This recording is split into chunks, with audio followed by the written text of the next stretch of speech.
রাধে রাধে বন্ধুরা, কেমন আছো সবাই? আশা করি সব ভালো আছো আর অনেক অনেক সুস্থ আছো। আমার নতুন একটি ভ্লগে তোমাদের আবারও সবাইকে স্বাগতম। ঘুম থেকে উঠেছে কটায় জানো? ভোরবেলায় উঠেছে। উঠে উনি এখন খেলা শুরু করে দিয়েছে। তো কি আর করব, আমি উঠে বসে আছি। বাই চান্স যদি পড়ে যায়, কারণ হচ্ছে এখন খুব দুষ্টুমি করে, বা দুষ্টুমি করে বলতে খাট থেকে নিচে মানে নামতে যায়। তো ঘুম থেকে উঠে কোনো আওয়াজ না করে কি করে,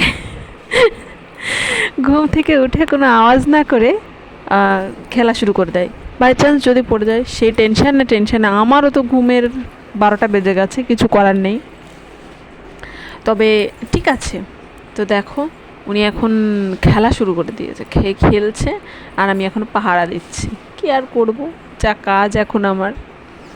তো যাই হোক, একটা জিনিস খুব ভালো লাগে যে সকালবেলা যখনই ঘুম থেকে উঠি তখনই আমার মুখের দিকে তাকিয়ে থাকে, আর তাকিয়ে থেকে এমন একটা হাসি দেবে।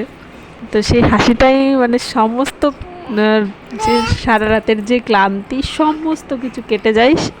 ওই সকালের মানে ঘুম, আমার চোখ খোলার পরেই যে হাসিটা ওর মুখের, তো সেই হাসিতেই আমার সমস্ত ক্লান্তি দূর হয়ে যায়। আর দেখো মানে কি বলবো, প্রচণ্ড দুষ্টু। ওই মানে শুধু ছটফট করবে এই। তো তারপরে দেখো, আজকে আমাদের ছাদটা প্রচণ্ড নোংরা হয়েছিল, আর হচ্ছে গাছপালাগুলো নিচুতে ছিল। তো সেইগুলো কাটার জন্য বাবাকে বললাম, তো বাবা কেটে দিল। তো যাই হোক, আজকের ভিডিওটা কেমন লাগলো অবশ্যই জানাও। সবাই খুব